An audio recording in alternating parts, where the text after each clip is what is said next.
What's a guy like you doing in a suit? The words cut through Courtroom 12 like a blade.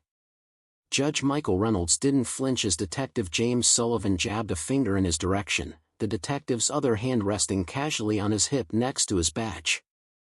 Reynolds simply placed his briefcase down with deliberate precision on the polished oak table, then locked eyes with the detective. No fear, no anger, just ice-cold observation. The bailiff's face drained of color. Sullivan smirked at his partner. "Look at this. No lawyer again. They never bring one." He raised his voice. "Defense table. Sit down now.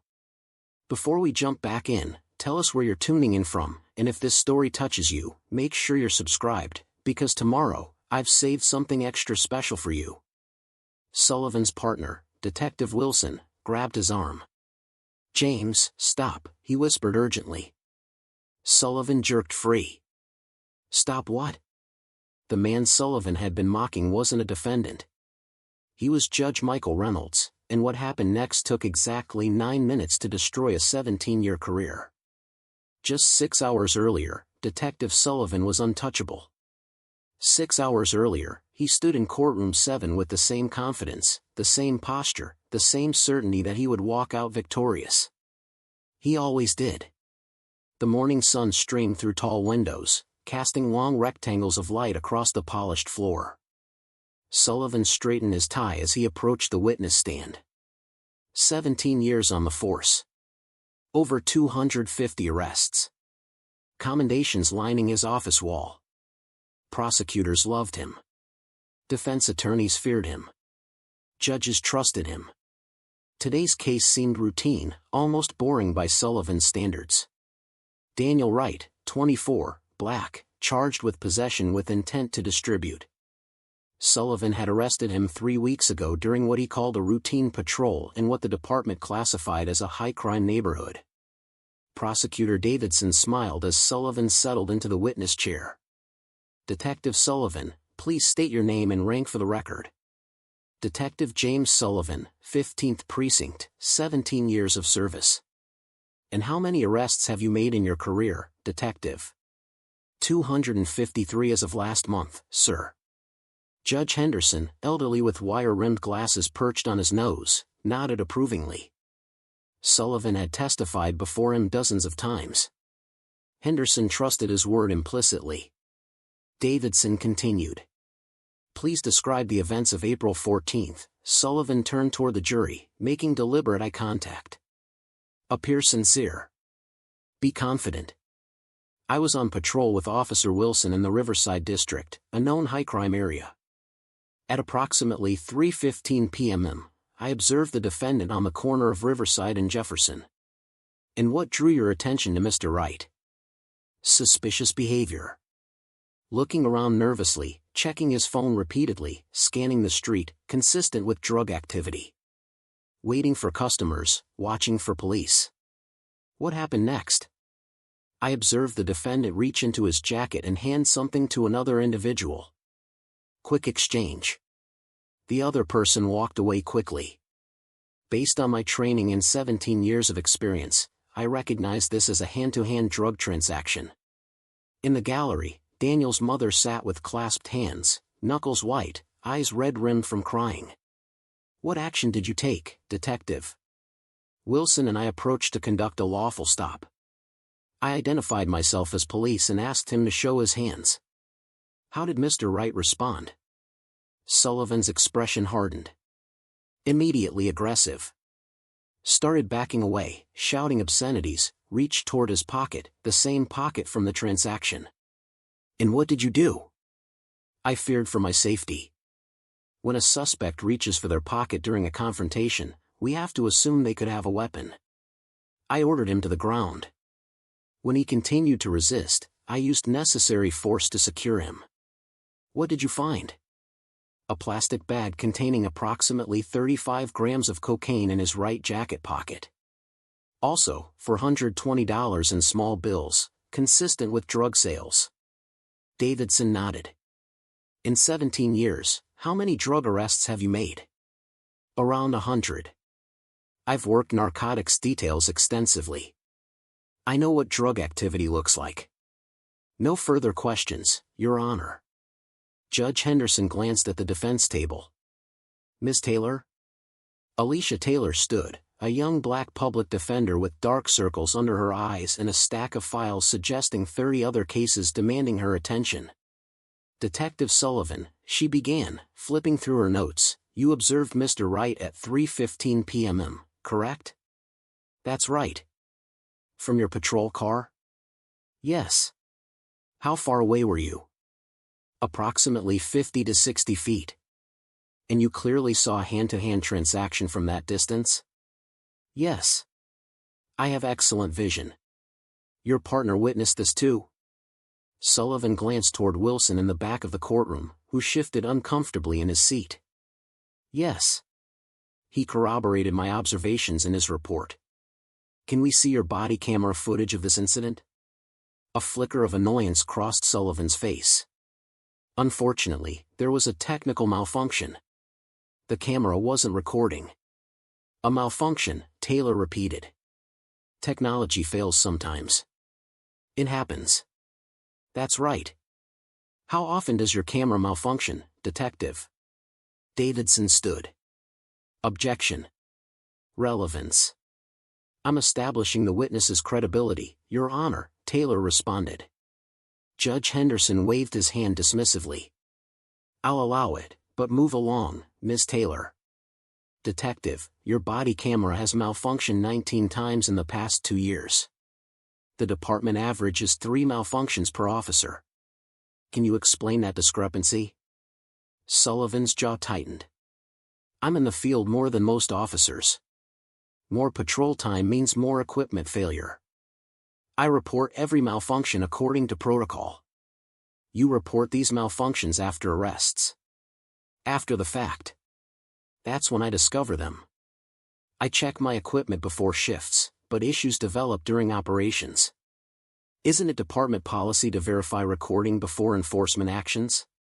In ideal situations, yes, but when responding to criminal behavior in progress, you don't always have that luxury. Officer safety comes first. Preparing and narrating this story took us a lot of time, so if you are enjoying it, subscribe to our channel, it means a lot to us. Now back to the story. Taylor paused. You said Mr. Wright was aggressive. Very aggressive were your exact words. That's correct. But we have no video of this aggressive behavior. Correct. Due to the equipment malfunction. The booking photos show Mr. Wright with a broken nose, facial lacerations, and extensive bruising on both arms. That's what you consider necessary force. When a suspect actively resists and reaches toward their pocket threateningly, we neutralize the threat quickly. Mr. Wright chose to resist. These are the consequences of his actions. Did you seek medical attention for him? EMTs treated him at the scene. After how long? Sullivan hesitated. I'm not sure exactly.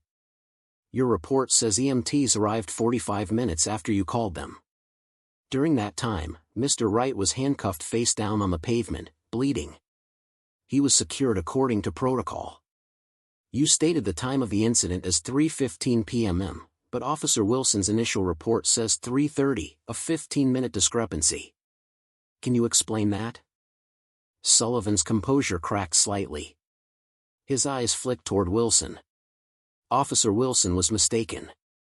I logged the time immediately. 3:15, you logged it immediately, but your camera wasn't working. I noted it in my memo book. Standard procedure. Can we see this memo book? I don't have it with me today. Have you ever been subject to complaints regarding racial profiling, Detective Sullivan? Davidson shot up. Objection. Irrelevant and prejudicial. Sustained, Judge Henderson ruled immediately. Ms. Taylor, unless you have evidence of pattern behavior, I won't allow that line of questioning. Taylor had no such firepower. Public defenders rarely did. No time for deep investigations, no resources for expert witnesses, no ability to subpoena buried complaint files. No further questions, Your Honor. Sullivan stepped down from the witness stand, confidence restored. He'd weathered worse challenges than Taylor's questioning. She'd landed a few light jabs, but nothing that would sway Henderson. Officer Wilson testified next, visibly less comfortable than his partner, shifting in his seat as Davidson walked him through the same narrative. When Taylor asked about the timeline, Wilson hesitated. "I think it was around 3:15. Or maybe 3:30. Sullivan stared at his partner with laser focus. Wilson caught his eye. 3:15, he corrected himself. Detective Sullivan logged it, so that's the time. The prosecutor rested his case. Taylor called Daniel to the stand. He was thin, wearing an oversized borrowed suit that hung from his frame. He testified that he'd been waiting outside his cousin's apartment for a ride to a job interview. He hadn't sold anything. The drugs weren't his. He tried to show Sullivan his phone with the text messages confirming the ride, tried to explain, but Sullivan had thrown him to the ground. When Daniel hit the pavement, he felt something in his pocket that hadn't been there before. It was a desperate story. Juries and judges rarely believed such narratives when pitted against the testimony of decorated detectives. Judge Henderson called a recess. He'd render his verdict after lunch. In the hallway, Sullivan loosened his tie. "Another dealer off the streets by end of day," he told Wilson. "Then we handle that situation in courtroom 12. Wilson shifted uncomfortably. "Are you sure about that one, James?" "I heard, I'm always sure.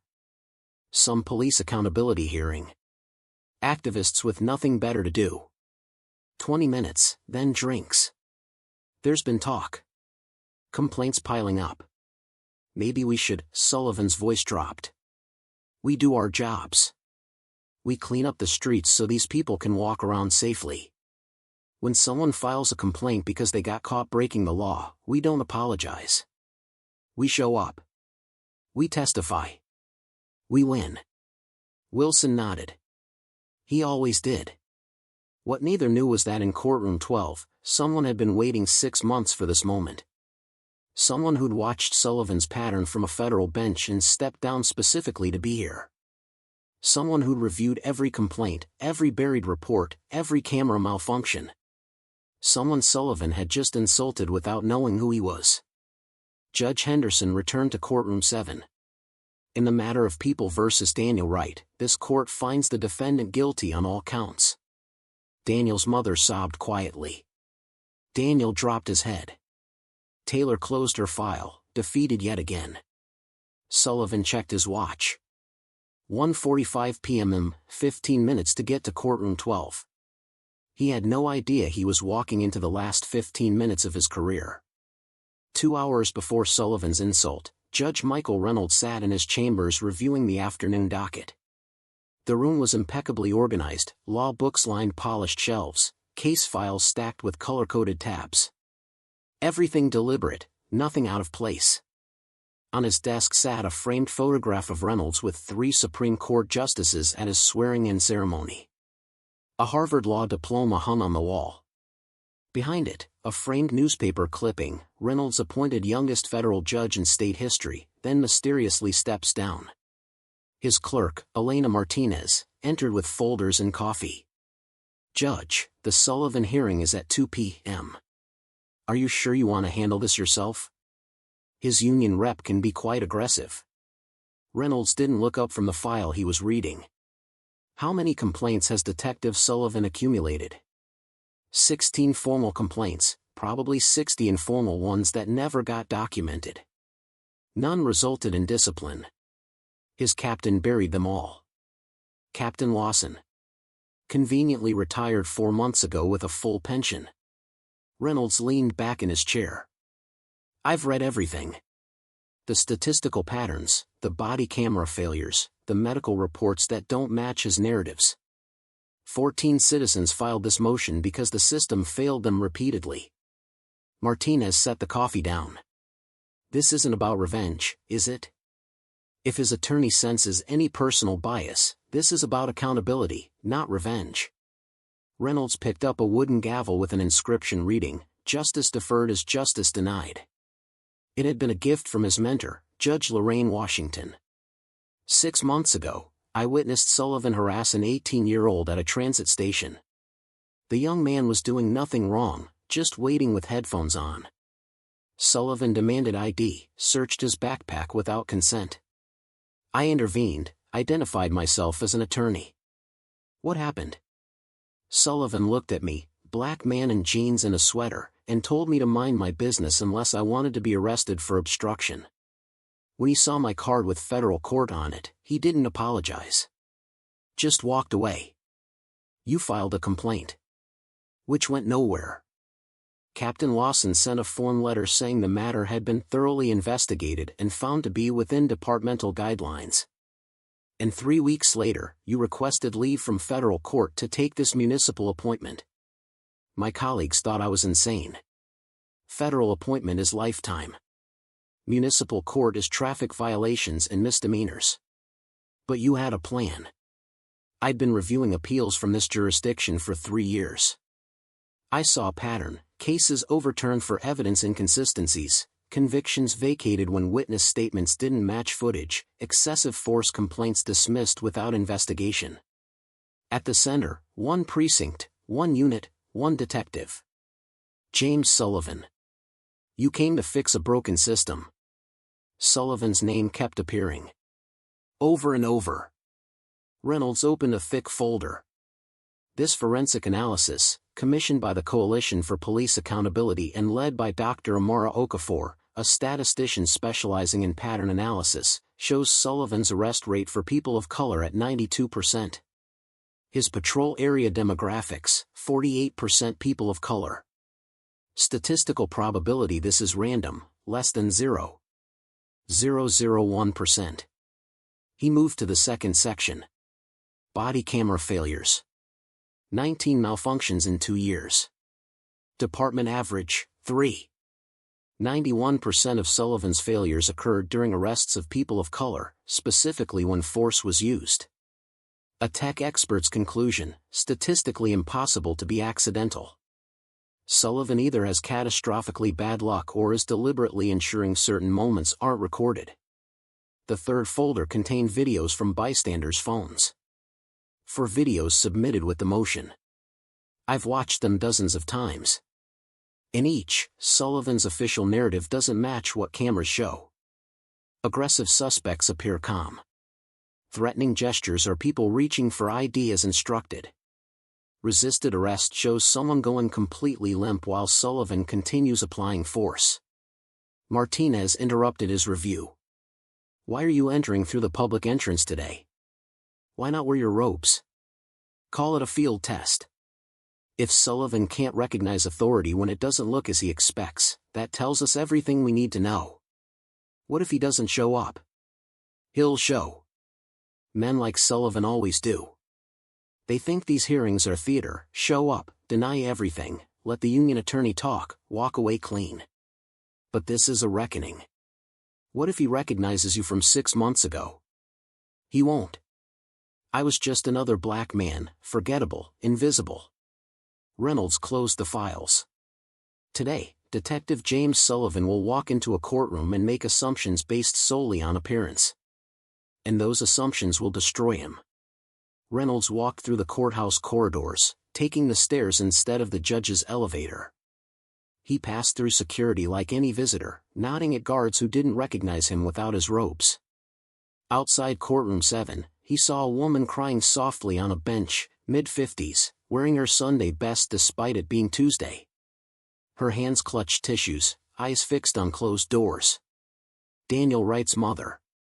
Her son had just been convicted based on Sullivan's testimony. Their eyes met briefly, and Reynolds saw in her face the exhaustion that comes from fighting a system not designed to believe people who look like her son. He wanted to tell her things would change, that the detective who had handcuffed her son would face consequences. But not yet. He gave a slight, knowing nod. I see you. Hold on. She nodded back, not knowing who he was. Reynolds continued to courtroom 12. The bailiff, Marcus Johnson, a black man in his 30s with 8 years in the courthouse, saw Reynolds in civilian clothes and raised his eyebrows. Judge Reynolds. Why are you? Reynolds raised a hand. Marcus, when Detective Sullivan arrives, let him enter before announcing court is in session. Don't warn him. Just let him react naturally. Johnson's confusion turned to understanding. You're testing him. I'm giving him the opportunity to show who he truly is. If he can't recognize a judge without robes, if he can't see authority in someone who looks like me, we'll know exactly what we're dealing with. If he disrespects you, it'll get messy. His attorney will cry foul. I'm simply walking into my courtroom dressed professionally. If Sullivan sees a criminal instead of a colleague, that's his choice to make. Reynolds entered through the public entrance and set his briefcase near the defense table, not directly behind it, but close enough to be ambiguous. He wanted to see what Sullivan would assume. The courtroom slowly filled. Coalition representatives, community members, reporters, and family members of people arrested by Sullivan took seats in the gallery. In the back corner sat Officer Naomi Parker from Internal Affairs. She wasn't supposed to be here, but Reynolds noted her presence with interest. Reynolds remained standing, reviewing documents as if preparing a case. The court reporter arrived and set up her equipment.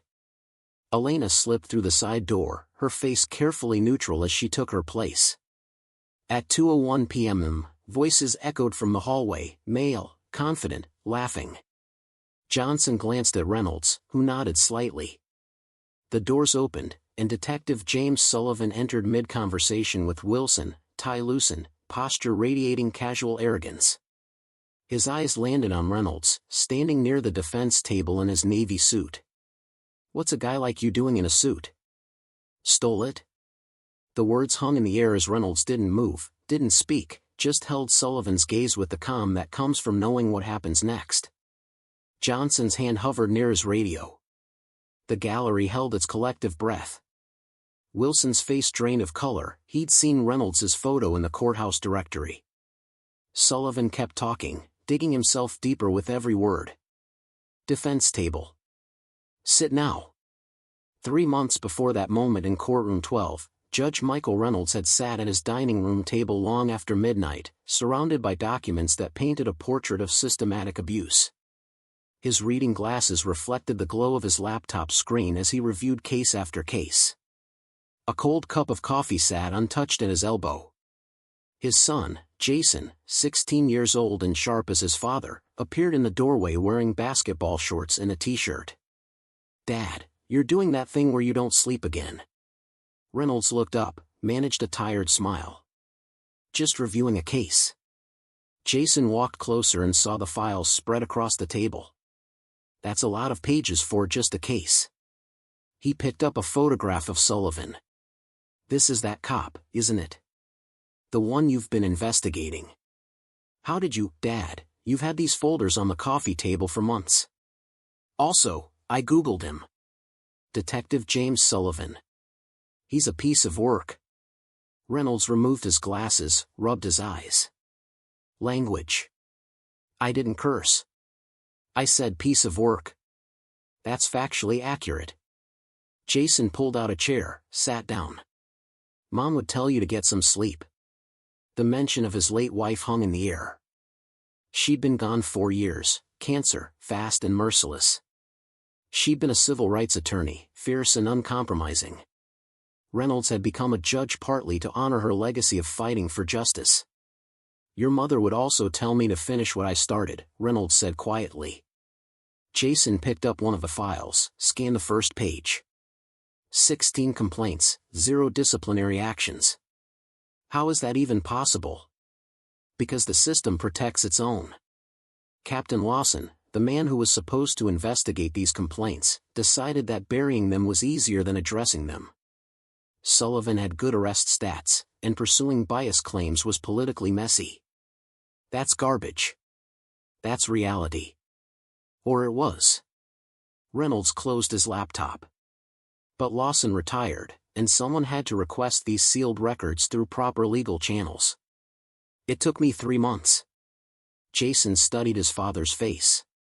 "You're not just reviewing this case. You're preparing for war." "I'm preparing for justice." "There's a difference." "Is there?" "Because you quit your federal job for this." You stepped down from a lifetime appointment to deal with traffic court and some dirty cop. That seems personal. Reynolds leaned back, choosing his words carefully. 6 months ago, I saw Sullivan harass a kid about your age. The kid wasn't doing anything wrong, just existing while black at a transit station. When I intervened, Sullivan treated me like I was nobody. Because in that moment, in those clothes, I was nobody to him. Just another black man he could intimidate. He didn't know you were a judge. Exactly. And that's the problem. Respect shouldn't require a title. Dignity shouldn't require credentials. But men like Sullivan only see 2 categories, people with power and people without. He spent 17 years abusing the second category because no one in the first category stopped him. Jason was quiet for a moment. So you're stopping him? I'm creating a record, a complete, undeniable record of pattern and practice. Statistics that can't be explained away. Videos that contradict his sworn testimony.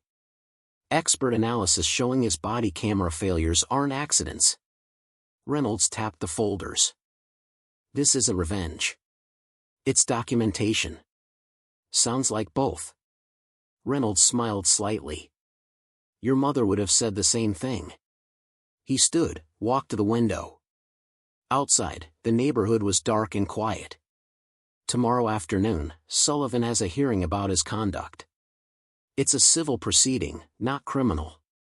The worst that happens is he gets suspended, maybe loses his job. That's not enough. It's a start. If his pattern is exposed in open court, it opens the door for criminal investigations, appeals from his previous arrests, civil suits from his victims. The system moves slowly, but once it starts moving, it's hard to stop. Jason joined his father at the window. You think he'll show up? He'll show up. Men like him always do. They're convinced they're untouchable. What if he recognizes you from the transit station? He won't. I was invisible to him then, just another face he didn't need to remember. Reynolds turned to his son. But tomorrow I'll be very visible. Because you'll be wearing your robes? No. Because I'll be wearing a suit, standing near the defense table. And we'll see what he assumes. We'll see what his first instinct tells him about a black man in a courtroom. Jason understood. You're setting a trap. I'm giving him an opportunity to reveal himself. What he does with that opportunity is his choice. The next morning, Reynolds stood in his bedroom selecting his clothing with the same care he'd used preparing for Supreme Court arguments. Navy blazer, pressed slacks, white shirt, conservative tie. Professional but not judicial. The kind of outfit that should command respect if you were willing to see past skin color. On his dresser sat a photograph of his father in a police uniform.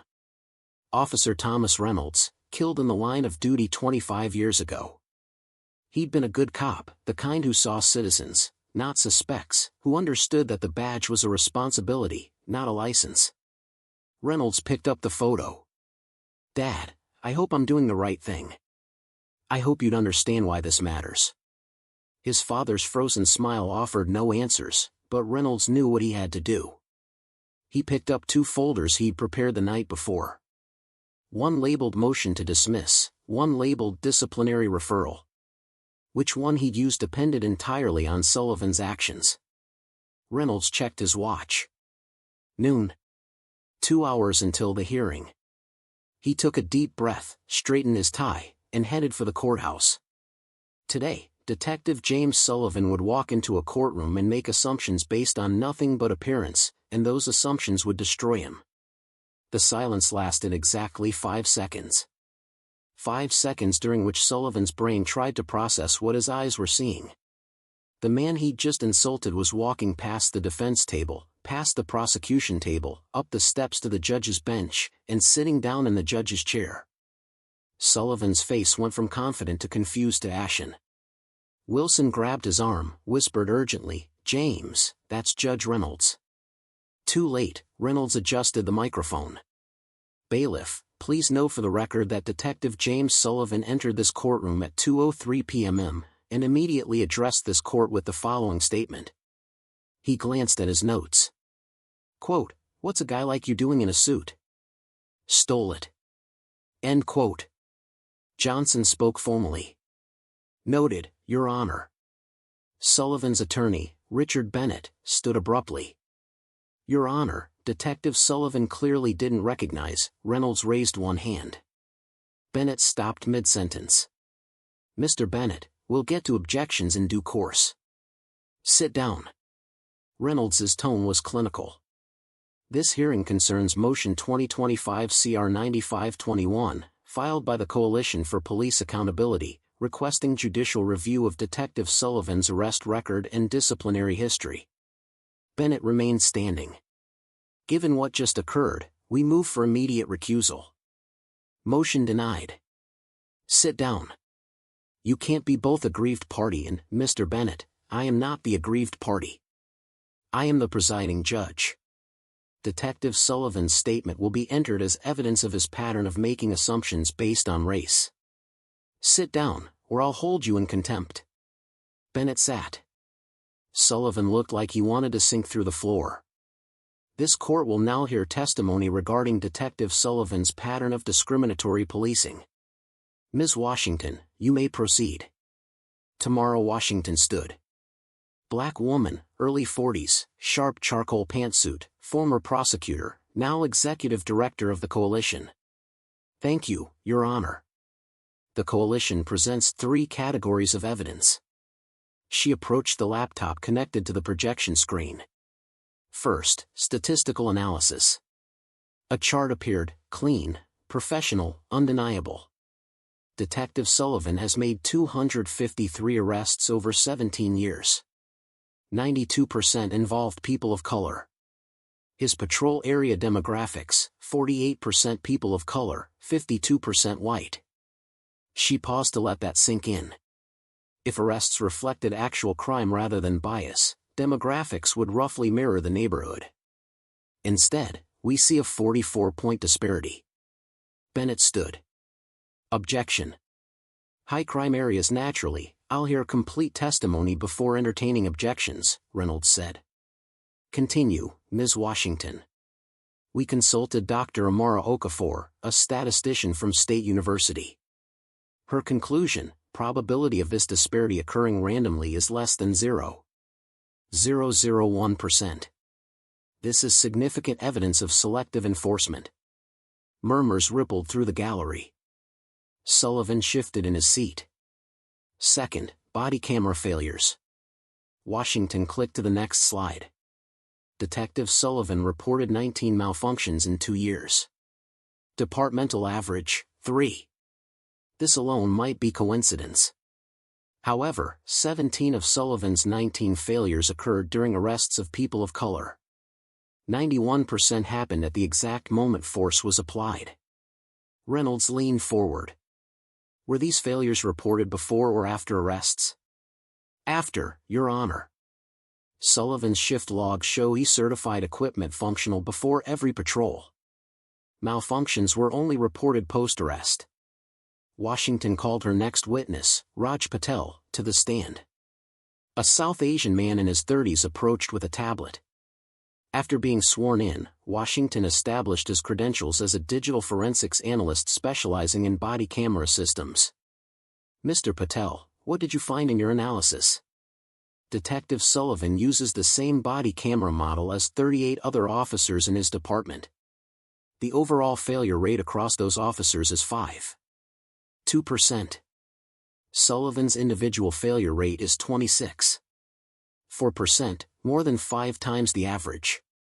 Could heavy usage explain this discrepancy? No. Detective Sullivan's patrol hours are actually below the precinct average. Is it possible to deliberately cause malfunctions that appear accidental?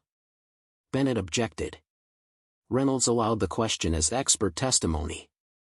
Patel nodded. Yes, officers can disable recording while making it appear the camera malfunctioned. They can then report technical issues afterward. The only way to identify this pattern is through statistical analysis. And your conclusion? 19 malfunctions, 91% during use of force on people of color. That's not bad luck or coincidence. That's deliberate. Sullivan's face went from pale to red. Washington returned to her presentation. Third, independent video evidence. The coalition has 4 videos from bystanders that directly contradict Detective Sullivan's sworn testimony. The first video showed a young black man standing outside an apartment building. Sullivan's patrol car pulled up. Sullivan exited aggressively. Sullivan's voice on video, "What are you doing here?" Young man, calmly, "I live here. Let me see some ID." "Why?"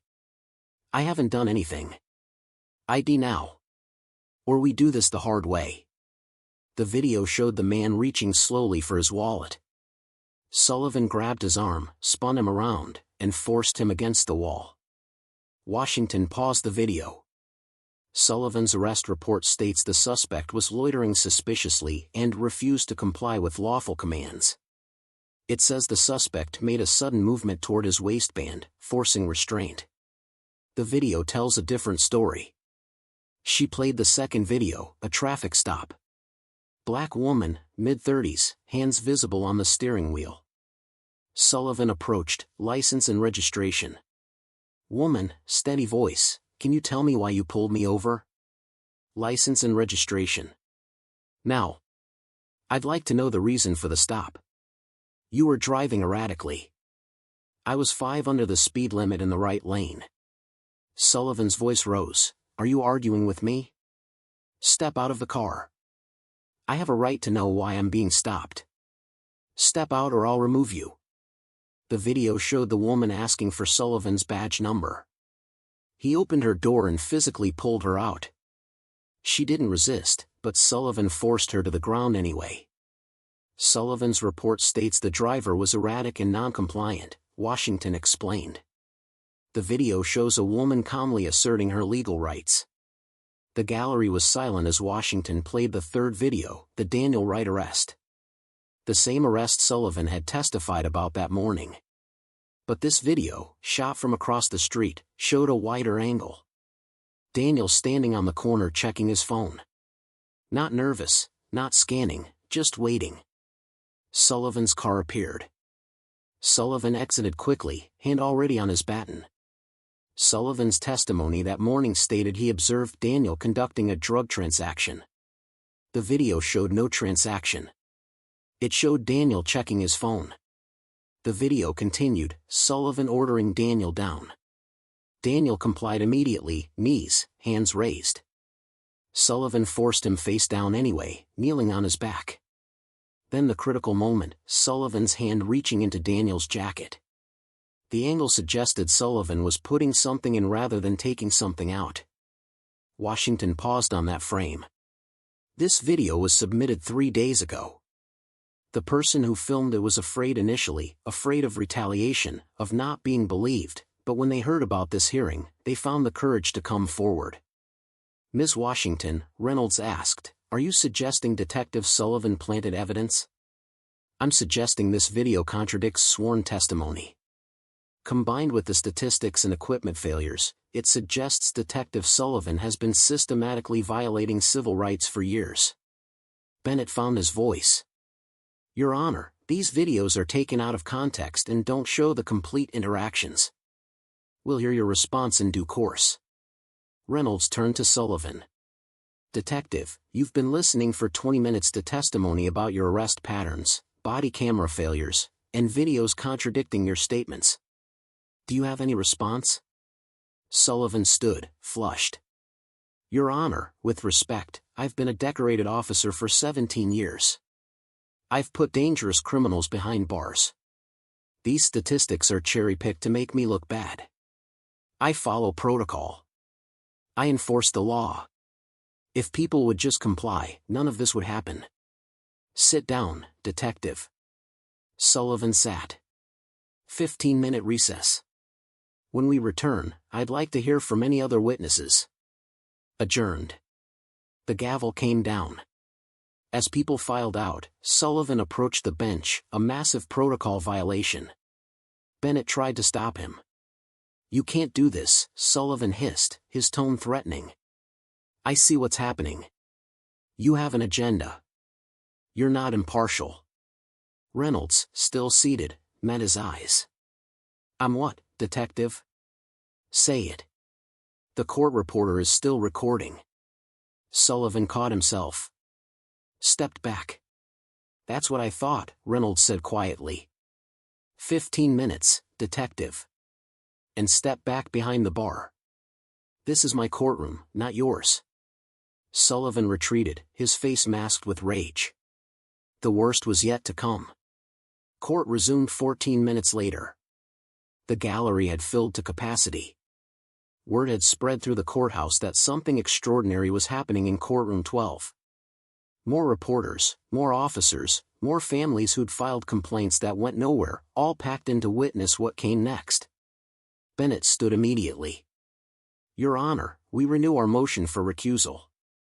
Your reaction to Detective Sullivan's greeting shows clear personal bias. Motion denied. Would you like to know why? You can't be both the offended party and the judge. I'm not the offended party. I'm the presiding judge. Reynolds pulled a file from beneath the bench. But let's address your concern directly. You claim bias. Let's examine my judicial record. He opened it. 12 years on the bench. 923 cases involving law enforcement testimony. I've ruled in favor of police in 67% of justified force cases. I've dismissed frivolous complaints against officers. I've sentenced cop killers to maximum terms. Shall I continue? Bennett hesitated. Your Honor, that's exactly the point. You claimed bias. I'm proving I'm pro-law enforcement. I'm anti-corruption. If you can't distinguish between the two, that's your problem, not mine. The gallery stirred with murmurs. Reynolds leaned forward. Counselor, do you know where I worked before this appointment? No, Your Honor. Federal District Court, Civil Rights Division. Before that, 6 years with the Department of Justice, prosecuting police misconduct under Section 1983. Before that, I clerked for Justice Thurgood Marshall. Bennett's face went slack. I literally wrote the manual on identifying discriminatory policing patterns. It's used in 9 states for training internal affairs investigators. So when you suggest I'm biased, what you're actually saying is that I'm qualified. Exceptionally qualified. Scattered applause broke out. Reynolds's gavel came down once. Order.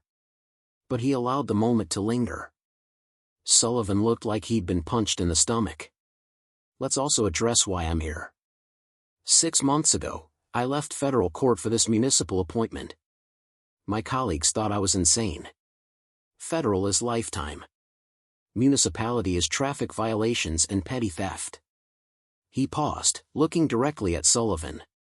But I requested this assignment specifically. For 3 years, I'd reviewed appeals from this jurisdiction, cases overturned for evidence tampering, convictions vacated when witness statements didn't match footage, camera failures during force incidents, all centered on one precinct, one unit, one detective. Absolute silence filled the room. I didn't come here to target you, Detective Sullivan. I came to fix a broken system. You're just the most obvious symptom. Reynolds remained perfectly calm. Motion denied. Sit down, counselor. A voice called from the gallery. Your Honor, may I address the court? Officer Naomi Parker stood, white, mid-30s, in full uniform from Sullivan's precinct. You're not on the witness list, Officer Parker. I know, but I need to say something. Reynolds nodded. Approach. Parker walked to the well, facing Sullivan directly. I've worked with Sullivan for 3 years. I filed 3 complaints for racial profiling and excessive force. All 3 were buried by Captain Lawson. I was told if I pursued them, I'd face retaliation, never make detective, desk duty forever. Her voice shook, but she continued. I'm here because I've watched Sullivan target people for being black, for driving nice cars, for wearing suits, for existing. I've watched him lie in reports. I've watched him plant evidence. And I've watched the system protect him every single time. Sullivan half rose. That's a lie. Sit down, Reynolds said sharply. Parker turned to Reynolds. When I heard you'd taken this case, I looked up your record, your DOJ prosecutions, your civil rights work. I knew if anyone could stop him, it was you. Everything in those videos, those statistics, it's all true. Are you willing to provide a sworn statement? Yes. And I have documentation, copies of my complaints before they disappeared, text messages from other officers, audio from my body cam that I saved before it could be lost. She pulled out a flash drive. It's all here. The gallery erupted in commotion. Bennett looked ill. Sullivan went ashen. Reynolds accepted the drive. We'll review all evidence. Officer Parker, you'll be contacted for formal testimony. He turned to Bennett. Do you still believe I'm unqualified to hear this case? Bennett said nothing. Then we'll proceed. Detective Sullivan, take the stand. Sullivan looked at Bennett, who reluctantly nodded. As Sullivan stood, his hands visibly trembled. For 17 years, he'd been the one asking questions, the one in control, the one everyone believed. Now, the person asking questions had written the manual on dismantling officers exactly like him. Sullivan took the witness stand like a man walking to his execution. He raised his right hand, swore to tell the truth, and sat down. His confidence, so absolute just hours ago, had evaporated completely. Reynolds didn't rush. He let the silence build, flipping through notes with deliberate calm. When he finally looked up, his voice was almost conversational. Detective Sullivan, when you entered this courtroom today, what did you see? Sullivan swallowed hard. Your Honor, I made a mistake. I apologize. That wasn't my question. What did you see? I saw someone near the defense table. No. What did you see before that? Before location, before context. What was the first thing you saw? Sullivan's jaw tightened. A black man. And you assumed? I assumed incorrectly. You assumed a black man in a courtroom must be a defendant. Why? Bennett stood. Objection. Relevance. Overruled. This goes directly to pattern and practice. Answer the question, Detective. Sullivan shifted in his seat. It was a mistake. You were standing next to the defense table. I was 10 feet from the defense table, carrying a briefcase, in professional attire. But you saw my skin first. You saw my skin only. Correct? Sullivan looked down. Yes. The courtroom was silent. You could hear the air conditioning humming. Detective, of your 253 arrests, how many involved individuals in professional attire? I don't have that memorized. I do. 9. All 9 were people of color. None were white. In 6 cases, charges were dropped for lack of evidence. Do you see a pattern? That's cherry-picking statistics. Is it? Let's look at your own words. Reynolds displayed arrest reports on the screen. Report hashtag 2023-47893, suspect dressed too well for the neighborhood. Report hashtag 2024-12043, wearing expensive jewelry inconsistent with area demographics. Report hashtag 2024-56021, acting suspicious in business attire. Reynolds paused. What is suspicious about business attire, Detective Sullivan? Those were high-crime areas. So black people in suits in black neighborhoods are suspicious? Explain that logic. Sullivan had no answer. Let's examine your language patterns. In arrests of black suspects, you consistently use aggressive, non-compliant, threatening. In arrests of white suspects in nearly identical situations, you use confused, uncooperative, agitated. Why does aggression look different depending on skin color? I describe what I observe. Do you? Or do you describe what you expect to see? Reynolds displayed side-by-side reports. Same circumstances, traffic stop, verbal disagreement, minor resistance. The black suspect's report used violent confrontation. The white suspect's report used minor altercation. Sullivan shifted uncomfortably. Detective, how many formal complaints for racial bias have been filed against you? I don't know exactly. 16 formal, 63 informal. None resulted in discipline. Do you know why? Because they were baseless? No, because Captain Lawson refused to forward them to Internal Affairs. I have a sealed deposition. Would you like me to read it? Sullivan's face reddened. I don't need to hear it. Captain Lawson admitted he buried complaints because you had good stats, and pursuing bias claims was politically messy. He prioritized arrest numbers over civil rights, and you benefited from that protection for years. Reynolds leaned forward. Officer Parker just stood in this courtroom and testified that she filed complaints that were buried. She stated under oath that you plant evidence. She said you target people based on race. She's risking her career to tell the truth. Why would she do that if you're innocent? She has a grudge. A grudge or a conscience. Let's talk about Daniel Wright. This morning you testified under oath that you observed him conducting a drug transaction. The video shows him checking his phone. You testified he reached for his pocket aggressively. The video shows him raising his hands in compliance. You testified drugs were in his pocket. The video shows your hand going into his pocket at an angle suggesting placement, not retrieval. That video doesn't show, it shows enough. Combined with your pattern of body camera failures during arrests of people of color, combined with your statistical anomaly, combined with your language patterns, it shows exactly what you are. Sullivan stood abruptly. What am I? Sit down. I'm a cop who does his job. I clean up streets while people like you. Reynolds' gavel came down hard. Sit down now. Sullivan sat, trembling with rage. You're not a bad cop because you made mistakes, detective. You're a bad cop because you made choices. Again and again, you chose to see threats where there were citizens, criminals where there were people. And the system protected you until you finally disrespected someone who had the power to stop you. Reynolds closed his file. No further questions. The witness may step down. Sullivan returned to his seat, defeated. The pattern wasn't hidden anymore. It was exposed for everyone to see. Reynolds called a brief recess. When court resumed 15 minutes later, the tension was palpable. The gallery was packed to standing room only.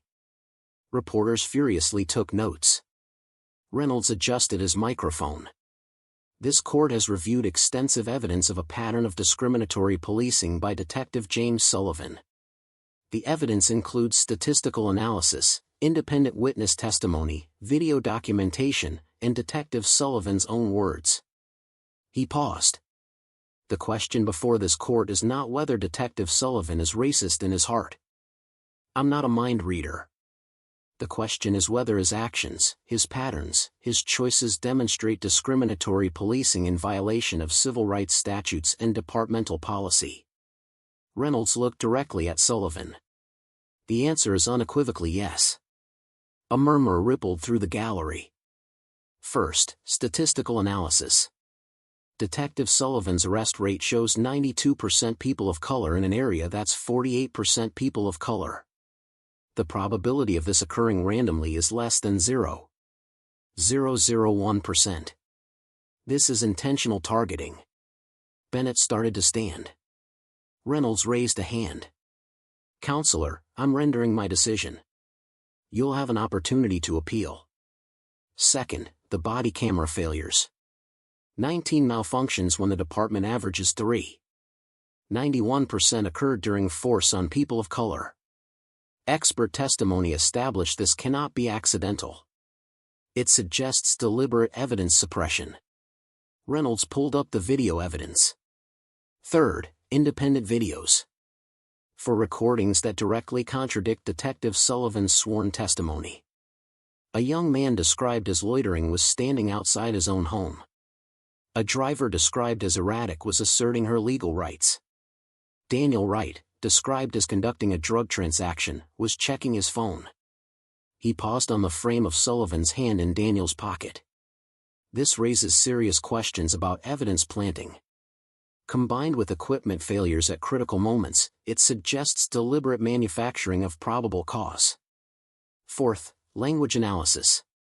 Sullivan describes black suspects as aggressive, threatening, violent, while describing white suspects in identical situations as confused, uncooperative, agitated. This demonstrates bias in perception based on race. Finally, Officer Parker's testimony. A fellow officer risked her career to testify about Sullivan's misconduct and the systematic protection of his behavior, corroborated by Captain Lawson's sealed deposition admitting he suppressed complaints because pursuing them was politically messy. The courtroom was silent. Based on this evidence, this court makes the following orders. Reynolds' voice became formal. Detective James Sullivan, you are hereby suspended from duty without pay, effective immediately, pending full internal affairs investigation.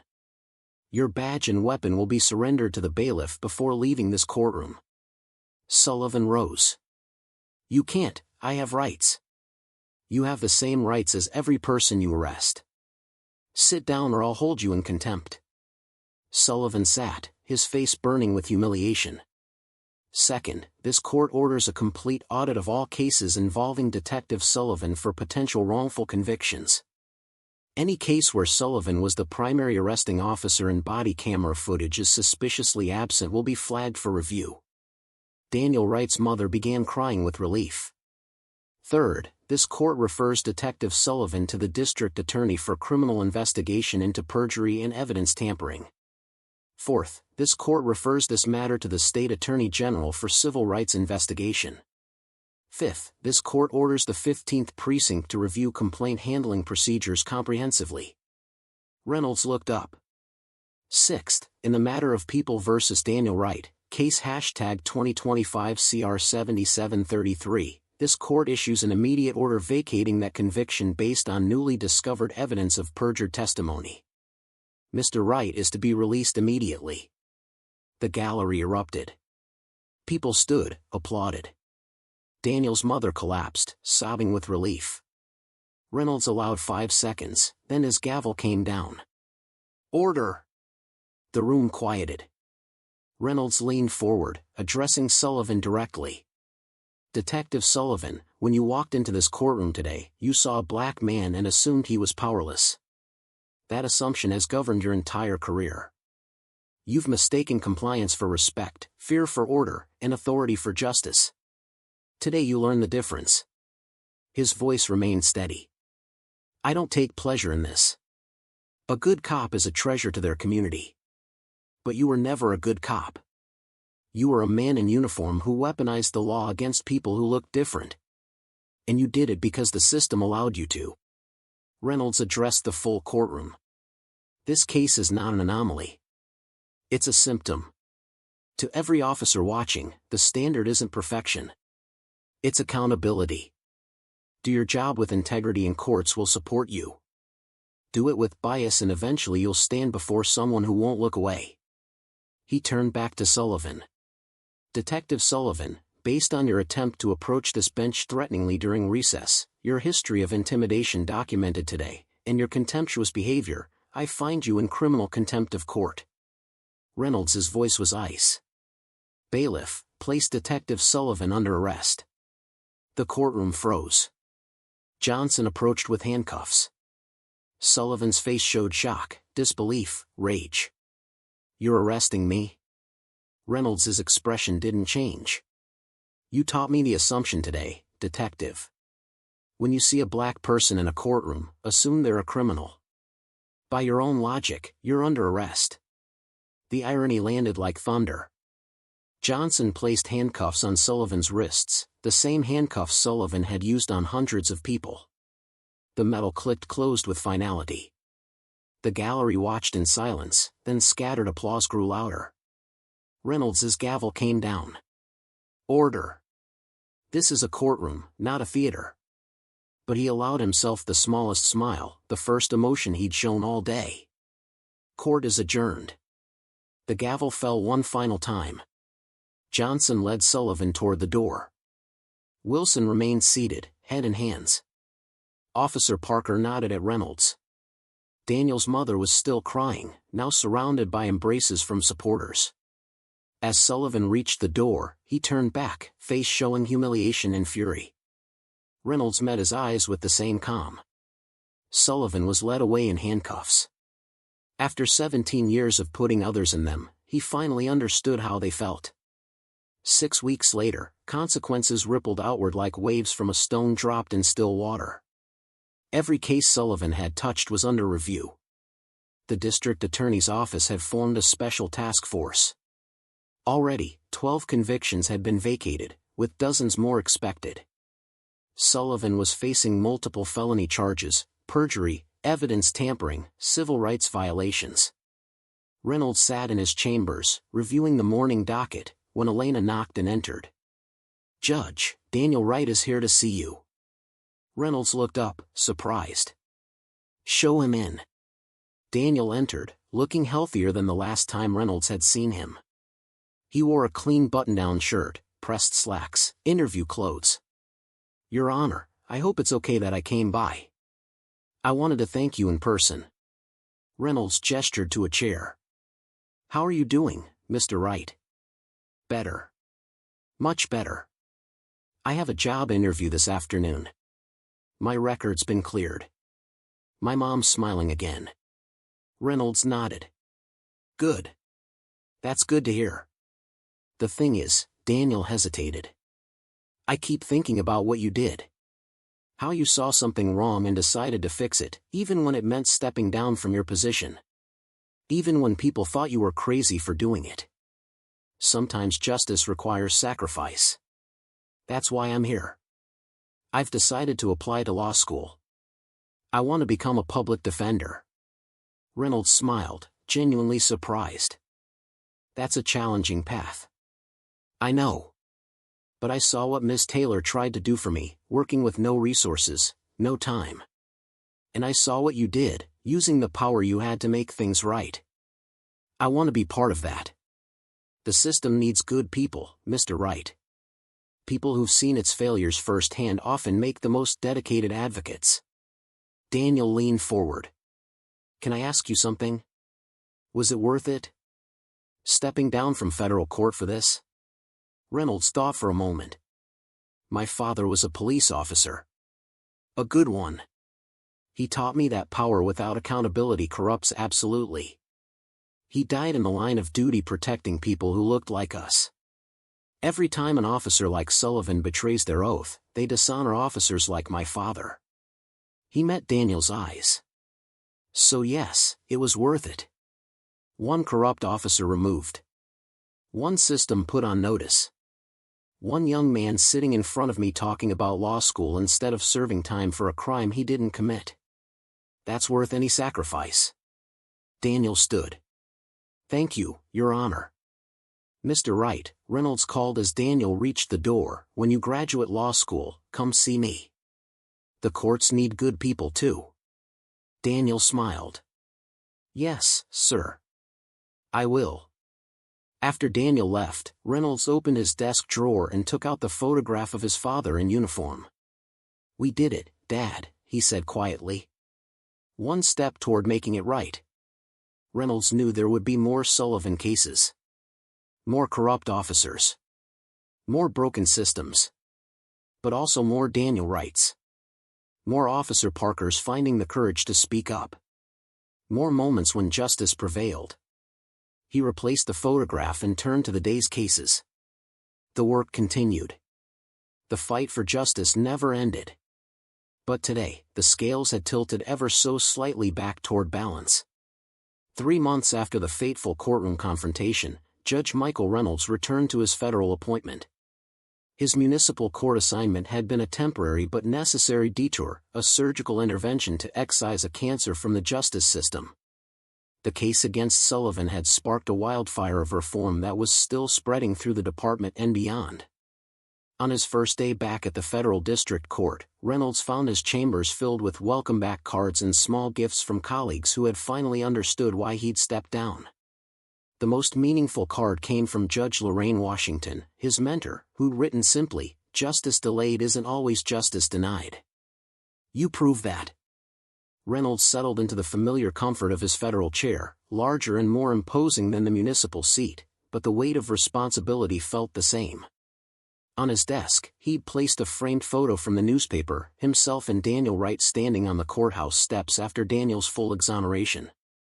Next to it sat the wooden gavel with its inscription about justice deferred. A knock on his door interrupted his thoughts. "Come in."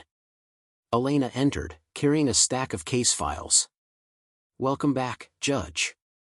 You've been assigned the Thompson class action, police misconduct allegations across 3 counties.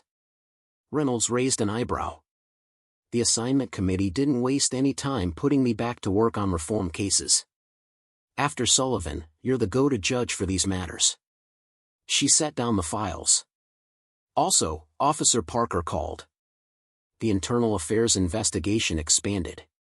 "They've suspended 3 more officers from Sullivan's unit pending further review." "Any blowback for her?" "The opposite. She's been promoted to lead the new accountability task force. Several officers who were afraid to speak up before are coming forward with documentation of other incidents." Reynolds nodded. "One crack in the blue wall becomes a floodgate." "There's one more thing." Elena handed him a letter. "Daniel Wright sent this." Reynolds opened it to find a law school acceptance letter. A handwritten note in the margin read, "First step taken. Thank you for showing me the way forward. Daniel." Reynolds smiled. "Make sure to clear my calendar for his graduation in 3 years. I want to be there when he walks across that stage." "Already noted, Judge," Elena said with a knowing smile. "You have a visitor waiting, by the way. Says it's important. Send them in." Reynolds was surprised to see Captain Harris enter, the new commander who had replaced Lawson at the 15th Precinct. "Judge Reynolds," Harris extended his hand. "I wanted to thank you personally for what you did." Reynolds shook his hand cautiously. "Most police commanders aren't exactly thanking me these days." Harris, a black man in his 50s with salt and pepper hair, nodded understanding. "I can imagine. But I've spent 30 years trying to change things from the inside, making incremental progress at best. What you did with Sullivan accomplished more in 1 day than I managed in decades." He handed Reynolds a folder. "I thought you should see this. We've implemented mandatory bias training, completely overhauled our complaint system, and installed safeguards against body camera tampering. Every officer now signs a daily certification that their equipment is functional, and any malfunction results in an immediate investigation." "That's commendable, Captain," Reynolds said, scanning the documents, "but policies are only as good as the people enforcing them. Which is why I wanted to show you the second part." Harris flipped to the next page. "We've changed our hiring and promotion practices. This is our newest recruiting class, the most diverse in department history. And these 5 officers," he pointed to several names, "are people who previously filed complaints against Sullivan. We've fast-tracked them for detective positions." Reynolds looked up, genuinely impressed. "You're rebuilding the culture from the ground up. The old guard is retiring or transferring out. The ones who stay understand what's expected now. Every arrest is reviewed for pattern bias. Every complaint is taken seriously." Harris paused. "When I took this command, I told my officers something I'd like to share with you." "I'm listening." "I said, the badge isn't a shield to hide behind, it's a spotlight that illuminates your actions for all to see. If you can't serve with integrity in the light, you have no business wearing it in the dark." Reynolds nodded approvingly. "Your officers are fortunate to have that leadership. We're making progress, but it's a long road. Sullivan did tremendous damage to community trust. That's actually why I'm here." Harris looked slightly uncomfortable. "We're holding a community forum next week. Many of the people Sullivan wrongfully arrested will be there. Would you consider attending? Your presence would mean a great deal." Reynolds considered the request. "I'll be there. Not as a judge, Just as a citizen who believes in accountability. Thank you. Harris stood to leave but hesitated at the door. Judge Reynolds, if I may ask, what made you risk your career the way you did? You could have stayed at federal court, kept your lifetime appointment. Reynolds thought about his father's photo on his desk at home. There's a difference between having a position and having a purpose, Captain. Sometimes you have to leave the former to fulfill the latter. After Harris left, Reynolds turned to the window, looking out at the city below. The Sullivan case had opened a door that couldn't be closed again. But lasting change would require more than one judge, one case, one moment of accountability. His phone buzzed with a text from his son. Jason, did you see the news? Sullivan's trial date set for next month. Prosecution has 27 witnesses. Reynolds replied, justice moves slowly, but it moves. 1 week later, Reynolds stood at the back of a community center watching Captain Harris address a crowd of neighborhood residents. The room was tense. Decades of distrust don't disappear with one corrupt officer's downfall. But people were there, willing to engage, to listen, to speak their truths. Daniel's mother was in the front row, now an emerging community leader heading a civilian oversight committee. Next to her sat Officer Parker, out of uniform, building bridges where walls once stood. We can't change what happened, Harris was saying, but we can ensure it never happens again. We're implementing every recommendation from Judge Reynolds' ruling, plus additional measures suggested by community members. A woman stood up. My son spent 2 years in prison based on Sullivan's lies. How do we know this isn't just talk? You don't, Harris answered honestly. Trust is earned through actions, not words. That's why we've created a transparency portal where every complaint, every use of force incident, every body camera malfunction is publicly documented. We've invited community representatives to sit on our disciplinary board. And we've established a victim compensation fund for those wrongfully arrested by Sullivan and others. Reynolds noticed a familiar face slipping into the seat beside him, Jason, now 17, wearing his basketball team jacket. You didn't have to come, Reynolds said quietly. I wanted to see what you started, Jason replied. Mom would be proud, you know. Reynolds felt his throat tighten. She always said the system doesn't change unless someone forces it to change. You forced it, Jason said simply. After the forum, people approached Reynolds, sharing stories, thanking him. Some had been Sullivan's victims, others had family members still fighting to clear their names. Each conversation reinforced what Reynolds already knew: the ripples of injustice spread far beyond the initial stone, touching lives in ways the system rarely acknowledges. Later that evening, Reynolds sat in his study reviewing briefs for upcoming cases. The Thompson class action was complex, involving allegations of systematic discrimination across multiple departments. It would require months of hearings, mountains of evidence, and difficult rulings that would make him few friends in law enforcement. The doorbell rang. Jason called from the living room, Dad, it's for you. Reynolds was surprised to find Daniel right at his door, accompanied by an older man he didn't recognize. Judge Reynolds, Daniel said, I hope it's okay that we stopped by. This is my uncle, Marcus Wright. He just got released today. Reynolds shook the man's hand. Mr. Wright. My brother was serving 8 years on Sullivan's testimony, Daniel explained. The review board expedited his case after they found the same pattern, body camera malfunction, contradicted by witness statements Sullivan buried. Marcus spoke softly. I just wanted to thank you in person, Judge. Not just for me, but for all the others still waiting. Some of us had given up hope that anyone was even listening. The system failed you, Reynolds said. I'm sorry it took so long to address. But you did address it, Marcus replied. Most would have looked the other way. After they left, Reynolds returned to his study, thinking about the conversation. One case, one judge, one moment, but for Marcus Wright, it had changed everything. The next morning brought news that Sullivan had fired his attorney and hired a high-profile defense team known for representing corrupt officials. They were attempting to get the case moved to a different jurisdiction, claiming Reynolds had poisoned the local judiciary against their client. Reynolds wasn't surprised. Men like Sullivan never accepted accountability without a fight. But the evidence was overwhelming. 29 officers had now come forward with testimony about Sullivan's misconduct, and the digital forensics team had recovered deleted text messages showing Sullivan and Captain Lawson discussing how to bury complaints.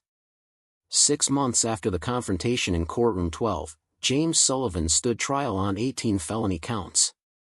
Reynolds watched from the public gallery as Sullivan entered in an orange jumpsuit, handcuffed, escorted by bailiffs, a man who once wielded power now stripped of every vestige of authority. The federal prosecutor, Gabriela Diaz, had built a meticulous case. Day after day, witnesses testified to Sullivan's pattern of abuse. Former arrestees described planted evidence. Fellow officers admitted to falsifying reports under pressure. Technical experts explained how Sullivan had deliberately disabled his body camera.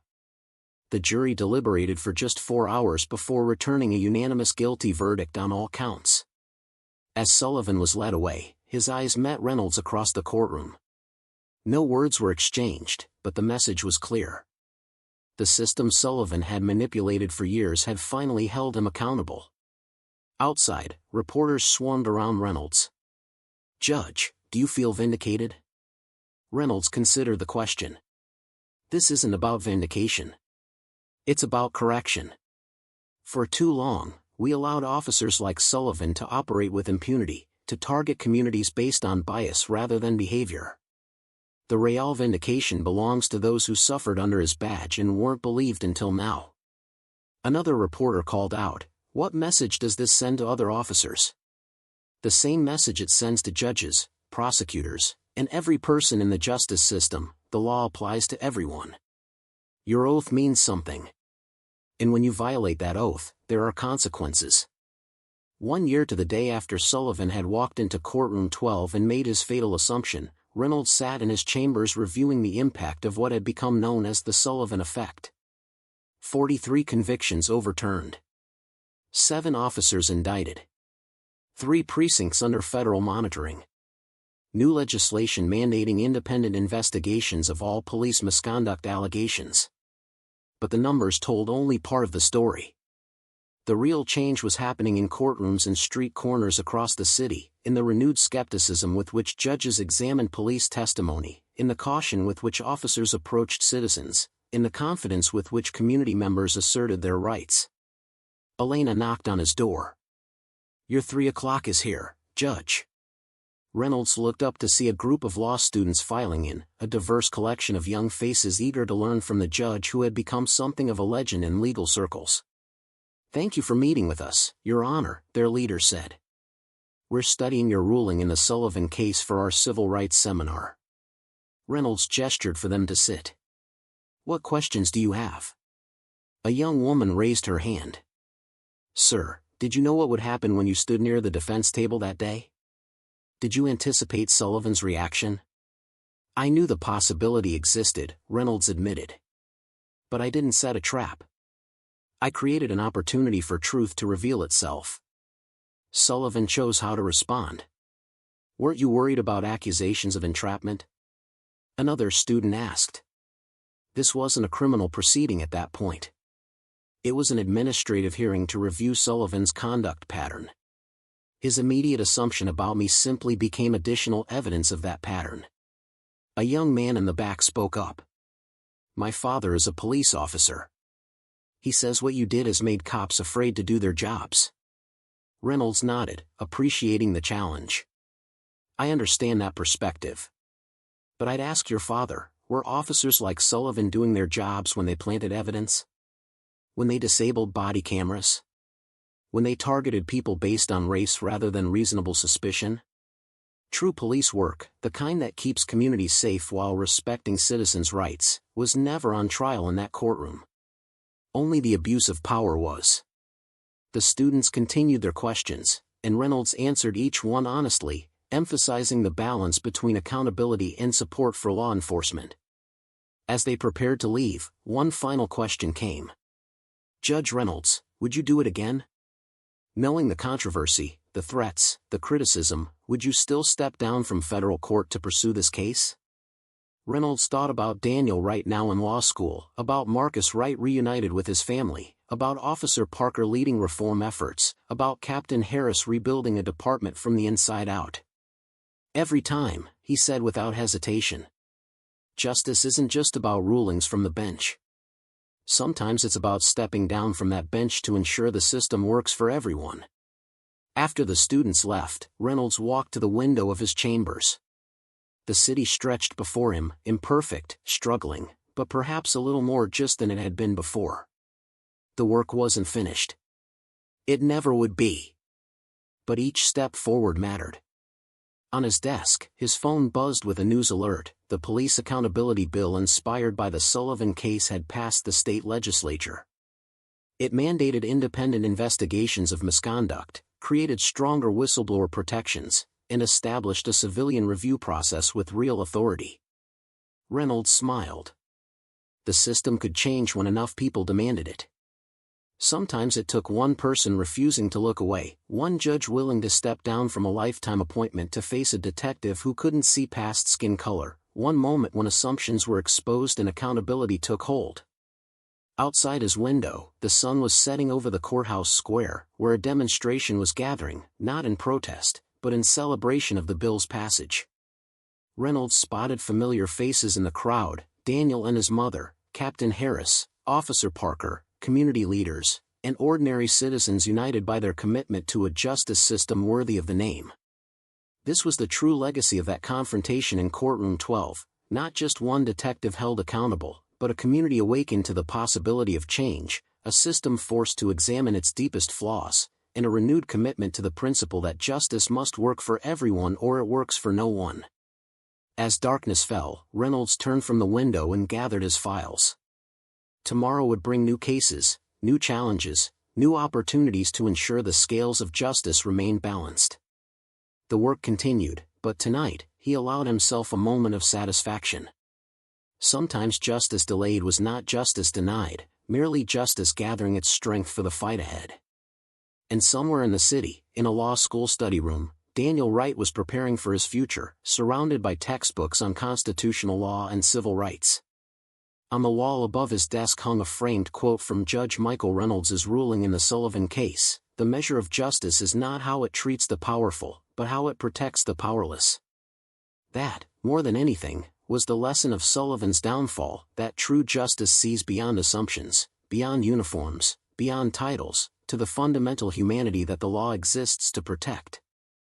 It was a lesson written not just in court records and legal precedents, but in the lives changed by one judge's refusal to accept the status quo. As Reynolds left his chambers that evening, he passed a young black attorney nervously preparing for her first federal appearance. She looked up, uncertain, clutching her briefcase with white knuckles. "You're going to do fine," Reynolds told her. "Remember why you're here." She nodded, straightening her shoulders. "For justice, Your Honor." "For justice," he agreed. Nothing more, nothing less. And that, in the end, was what had stood between Detective Sullivan and Judge Reynolds in that fateful moment in Courtroom 12, not just a misunderstanding, not just a racial assumption, but two fundamentally different visions of justice. One that served power, and one that served truth. The truth had won. And in courtrooms across the country, in the wake of Sullivan's fall, other judges were finding the courage to ensure it kept winning. Up next, you've got two more standout stories right on your screen. If this one hit the mark, you won't want to pass these up. Just click and check them out. And don't forget to subscribe and turn on the notification bell so you don't miss any upload from us.